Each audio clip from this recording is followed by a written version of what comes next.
माता दी। प्रेम से बोलो जय माता दी। अरे बोलो जय माता दी। पिछले भी बोलन जय माता दी, अगले भी बोलन। बहुत अच्छा लग रहा है, माता के पास पहुंच रहे हैं। बड़ी क्रिस्टी और बहुत बड़ी ख्वाहिश, बड़ी उम्मीद और बड़ी आस और बड़ी खुशी आ रही है कि हम नज़दीक पहुंच रहे हैं। कल माता जी के दर्शन भी करेंगे। बोलो जय माता दी। से बोलो जय माता दी। जीवनी और कस्ती जय माता दी। पिछले भी बोलो जय माता दी। और मीडिया में बोलो जय माता दी। जिन लोगों ने माता रानी को याद किया, जिन्होंने खोजा, जिनको आशीर्वाद मिला, बारीदारों को, आज तक उनकी बारी खत्म हो चुकी है। आज तक उनका कुछ नहीं बन पाया। ये भी खज्जल ख्वारी में रहे, कोई हिंदू बन गया, कोई मुस्लिम बन गया। मैं तो नहीं बना, मेरे पास तो क्या मेरा बिगाड़ पाएगा कोई। This is not possible. आमीन, एक बार जीना है और एक बार ही मरना है। हमारा ना किसी से दुश्मनी है, दोस्ती हो सकती है सबके साथ। हमने पावर में कभी किसी को तकलीफ नहीं दी। जोर से बोलो जय माता दी। जोर से बोलो जय माता दी। जोर से बोलो। मन्नत मैंने मांगी थी क्योंकि दिवाली भी निकल गई, नया साल भी आने वाला था, तो मुझे बड़ा बुरा लगता था कि यार हम घर में अकेले, हम रोते रहते थे यार कि बड़ा गलत हुआ मेरे पिताजी के साथ, फंसाया गया ज़बरदस्ती। तो जब कहीं इंसाफ नहीं मिलता तो एक इंसान अपनी माँ को ही याद कर सकता है। तो माता रानी को मैंने याद किया और उनको प्रार्थना की कि प्लीज़ पिताजी घर आ जाएं, जल्द से जल्द सब ठीक हो जाए। तो मैं पैदल चल के कठुआ से आपके पास आऊँगा दर्शन करने। तो 140 प्लस किलोमीटर हो चुके हैं आज की डेट में। अब 145 हो जाएंगे, कटरा पहुँचने वाले हम। तो बस कल हमने दर्शन करने हैं, फिर मन्नत पूरी कंप्लीट। माता रानी को रिस्पेक्ट देंगे, जाके मत्था टेकेंगे, उनसे ताकत लेंगे कि आगे भी कोई दुश्मनों से अपने लड़ पाएँ और सब कुछ जम्मू को सिक्योर कर पाएँ।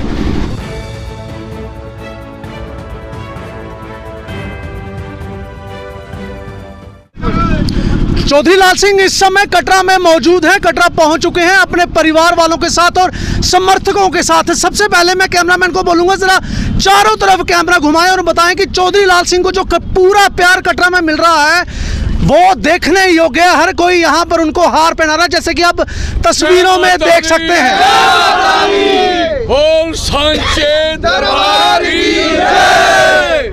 चौधरी लाल सिंह से यहाँ बात भी करेंगे क्योंकि इन्होंने बड़े बेबाक तरीके से कहा था कि अगर मां वैष्णो देवी की यात्रा के दौरान अगर वोटर जुड़ते भी हैं, सपोर्टर जुड़ते भी हैं, तो उसमें बुरी बात क्या है। शायद और कोई नेता होता तो इसको बिल्कुल एक धार्मिक यात्रा बताता, लेकिन इन्होंने बड़े बेबाक तरीके से कहा। क्योंकि मैं आपको बताता चलूँ कि चौधरी लाल सिंह डोगरों के नेता हैं, MLA, MP, कैबिनेट मंत्री, डोगरा स्वाभिमान संस्था के संस्थापक। और इस समय सबसे बड़ी मूवमेंट जो मौजूदा LG गवर्नमेंट है या यूनियन गवर्नमेंट के खिलाफ कोई लड़ रहा है तो वो चौधरी लाल सिंह है। ये हर कोई जम्मू का डोगरा जानता है, इसलिए चौधरी लाल सिंह का सबसे पहले कटरा में स्वागत करते हैं। चौधरी लाल जी, जय माता दी। जय माता दी। स्वागत है आपका धर्मनगरी कटरा में, बेस कैंप कटरा में।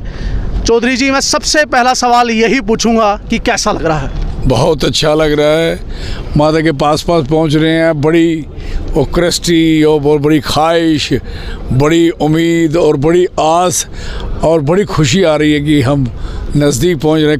कल माता जी के दर्शन भी करेंगे।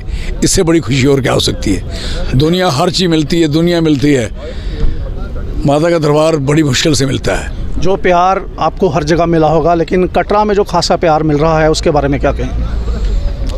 कटरा मेरी कॉन्स्टिट्यूंसी भी रही है, आप जानते हैं। जिन्होंने साजिश करके कटरा को काट के अभी लगा दिया जम्मू के साथ, हमें एतराज़ नहीं है।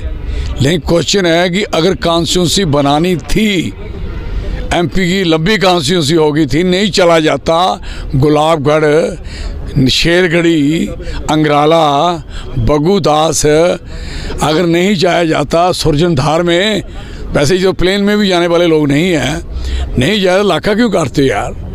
इलाके को अगर देना था तो एक मेंबर पार्लियामेंट और दे देना चाहिए था, कोई यहाँ से लेके पुंछ रजौरी तक हो जाता और पुंछ रजौरी को कश्मीर के साथ मिला दिया।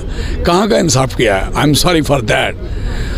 डेफिनेट ये यात्रा रिलीजियस है, लेकिन आपका क्वेश्चन है, उसका जवाब देना हमारा फर्ज बनता है। सवाल यह है कि इस नगरी में, आप जानते हैं इस देश में, इस दुनिया में, इधर भी हज़ारों पहाड़ हैं, एक ही पहाड़ है जो 24 घंटे जगमग करता रहता है जी। सारे पहाड़ रात को अंधेरे में होते हैं और ये पहाड़ रोशनी में होता है। वजह एक माता बैठी है वहाँ, उसकी वजह है। और मैं समझ सकता हूँ कि कितने लोगों की आस है और हमें प्राउड है कि हम इस जम्मू के रहने वाले नागरिक हैं। हमें प्राउड है कि मैं इस कॉन्स्टिट्यूंसी का एक हिस्सेदार रहा हूँ। अभी भी इन लोगों को अपना समझता हूँ, मेरे लोग हैं ये। और मुझे दुख है इस बात का कि इस इलाके के साथ जितनी ज्यादतियाँ हो रही हैं जो नहीं होनी चाहिए। अगर कटरा नहीं होता, वैष्णो देवी नहीं होती, तो ये लोग जितने यहाँ दिख रहे हैं, आ रहे हैं, गाड़ियाँ, घोड़े और कहीं बैटरियाँ, कहीं जहाज, कहीं रोप, क्या कारण है? कहीं हॉस्पिटल, कहीं यूनिवर्सिटी हैं, क्या कारण है? सिर्फ माता रानी की मेहरबानी है, लेकिन उसका दुरुपयोग, उसका मिसयूज़ नहीं होना चाहिए। जिन लोगों ने माता रानी को याद किया, जिन्होंने खोजा, जिनको आशीर्वाद मिला, बारीदारों को, आज तक उनकी बारी ख़त्म हो चुकी है, आज तक उनका कुछ नहीं बन पाया। Very unfortunate. और दूसरा नंबर, जिन लोगों ने यात्रा चलाई अपने कंधे पे उठा के, अपने घोड़े, अपनी पालकियाँ, पिट्ठू पालकी घोड़े वाले बन के, जिनके यहाँ जानवरों को मन्ने बनी होती हैं, यहाँ तक उन लोगों ने यात्राएं करवाई। आज वो, जब मैं था तो 10-12 हज़ार आदमी था, 5-6 हज़ार आदमी था। जब मैंने उनकी वो टैक्स वैक्स बंद कराए तो 30-35-40 हज़ार बच्चा, नौजवान बच्चा यहाँ काम करता था। और इन इलाकों से आज हालत ये है कि जितने पालकी घोड़े पिट्ठू वाले हैं, सबको एक एक करके कान से पकड़ के निकाल दिया गया है। इसी बात में एक सवाल पूछने वाला था, आपने रोपवे की बात की और ट्रैक पे मजदूर। एक बात याद रखो, भगवान ने, माता रानी ने अगर हमें ताकत दी, ये सारे रिस्टोर होंगे, सारे वापस जाएंगे, सबके कार्ड बनेंगे, फ्री बनेंगे, कोई पैसा, कोई दमड़ी नहीं ली जाएगी। जितना लूटा गया गरीब को, I am sorry for that. मजदूर को मजदूरी करने से रोका जाएगा क्या है? आप कोई कारोबार तो कोई दे नहीं सकता, कोई अफसर लगा नहीं सकता, बच्चे उनके खजल हैं और उनको काम भी नहीं मिलेगा क्या? चौधरी जी, रोपवे लगने जा रहा है। 5-6 हज़ार मजदूरों ने कटरा के दिल से एक रैली निकाली श्राइन बोर्ड के दफ्तर तक। उनका कहना है कि रोपवे लगेगा तो हमारा रोजगार बिल्कुल खत्म हो जाएगा। ये श्राइन बोर्ड की साजिश है कि पिट्ठू मजदूरों, घोड़ी पालकी वालों को निकाला जा रहा है। इस पर चौधरी लाल सिंह क्या कहेंगे, जो सालों से इन मजदूरों की आवाज़ उठाते आ रहे हैं? हम इनके साथ हैं और इनको भी हमारे साथ रहना चाहिए। ये भी खज्जल ख्वारी में रहे, कोई हिंदू बन गया, कोई मुस्लिम बन गया। मैं तो नहीं बना, मैंने नहीं देखा यहाँ 70% मुसलमान हैं जो सेवा कर रहे हैं, इनका टैक्स मैं बंद ना कराऊँ। मैंने उनका टैक्स बंद कराया। तो जब इलेक्शन आएगा तो आप मुसलमान बन जाओगे, हिंदू बन जाएगा, तो लाल सिंह क्या करेगा? हमें डोगरा बनना है, एक बनना है, भाईचारा रखना है, बड़ा ऊंचा नहीं देखना है। तो इस दरबार में आके हम सबको कहना चाहेंगे कि यूनाइट रहें, एक रहें, मजबूत रहें। यही सबसे बड़ी बात है। अगर आप सारे संयुक्त रहेंगे, मजबूत रहेंगे, इकट्ठे रहेंगे, किसी का हिस्सा कोई नहीं खा सकता। हिस्सा तभी खाता है, कमज़ोर होता है आदमी तो हिस्सा खाया जाता है। जब अंदर स्ट्रांग होता है, हिस्सा कोई नहीं खाया जाता। तो ये कमज़ोरियाँ जो हैं लोगों में जो पैदा हुई हैं, आई एम सॉरी, लोगों को अपनी कमज़ोरियाँ दूर करनी चाहिए और सबको मेरे सहयोग में खड़ा होना चाहिए। मैं आपको कह रहा हूँ, एक एक बच्चा, बुजुर्ग मेरे साथ खड़ा रहे। मैं दावे से कह सकता हूँ, इनका कोई अधिकार छीन सकता नहीं, ना छीनने दूंगा। अगर आप लोग ऐसे घर में बैठ के मस्तियाँ मारोगे, ठंड में शेखड़ियाँ सेकते रहोगे, तो नहीं, कुछ नहीं हो पाएगा। तो आज भी जब गांव में चौपाल सजती हैं, शहरों में बात होती है, लाल सिंह का नाम सबसे पहले आता है कि डोगरों की आवाज़ लाल सिंह ही हैं। लेकिन क्या, क्योंकि अब जनता का ये सवाल है कि क्या जेल से छूटने के बाद, कोर्ट से ज़मानत मिलने के बाद लाल सिंह के स्टैंड में कोई चेंज आया है, या आज भी लाल सिंह डोगरों के लिए वही शेर हैं जो पहले हुआ करते थे? अगर मैं कोई कमज़ोर होता, मुख्ताज होता, लोगों के ताई सोच न रखता, तो मैं वहाँ क्यों होता? तो उसका कारण वही है ना, लोग हैं ना। लोगों को सहयोग खड़ा करना है, लोगों के लिए। मेरे पास तो क्या मेरा बिगाड़ पाएगा कोई?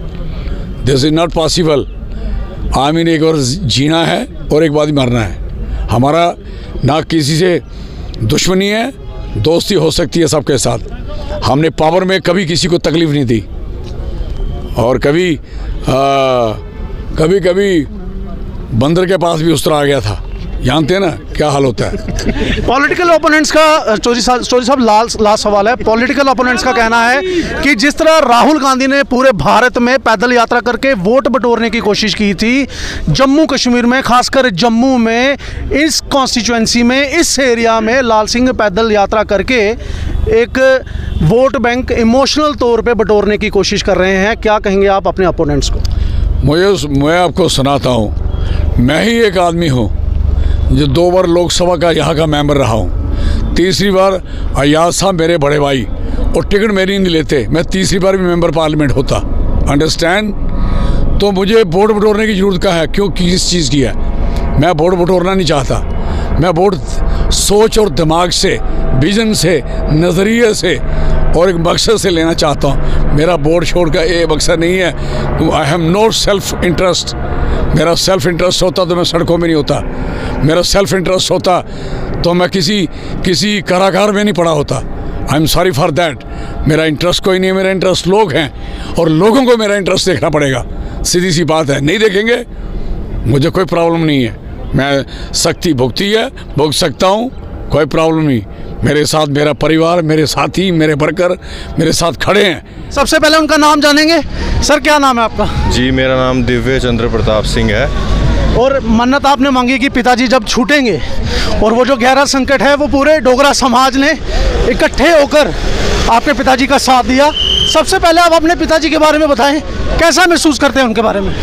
देखिए, मैं बहुत गर्व फील करता हूँ, प्राउड फील करता हूँ, ऑनर्ड फील करता हूँ कि चौधरी लाल सिंह जी मेरे पिता हैं, मैं उनका बेटा हूँ। और यही एक लौते ऐसे लीडर हैं, नेता हैं इस जम्मू स्टेट के पूरी, जो हमेशा गरीबों की, डोगरों की खासकर आवाज़ उठाते रहे हैं हमेशा से, और चाहते हैं कि डोगरा आइडेंटिटी रिस्टोर हो जाए। तो वही उनका मकसद है।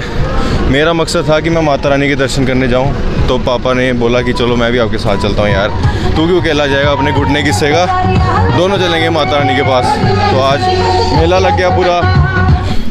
तो मन्नत मैंने मांगी थी, क्योंकि दिवाली भी निकल गई, नया साल भी आने वाला था, तो मुझे बड़ा बुरा लगता था कि यार हम घर में अकेले, हम रोते रहते थे यार कि बड़ा गलत हुआ मेरे पिताजी के साथ, फंसाया गया ज़बरदस्ती। तो जब कहीं इंसाफ नहीं मिलता तो एक इंसान अपनी माँ को ही याद कर सकता है। तो माता रानी को मैंने याद किया और उनको प्रार्थना की कि प्लीज़ पिताजी घर आ जाएं, जल्द से जल्द सब ठीक हो जाए। तो मैं पैदल चल के कठुआ से आपके पास आऊँगा दर्शन करने। तो 140+ किलोमीटर हो चुके हैं आज की डेट में। अब 145 हो जाएंगे, कटरा पहुँचने वाले हम। तो बस कल हमने दर्शन करने हैं, फिर मन्नत पूरी कंप्लीट, माता रानी को रिस्पेक्ट देंगे, जाके मत्था टेकेंगे, उनसे ताकत लेंगे कि आगे भी कोई दुश्मनों से अपने लड़ पाएँ और सब कुछ जम्मू को सिक्योर कर पाएँ, रिस्टोर कर पाएँ उनकी आइडेंटिटी डोगरों की।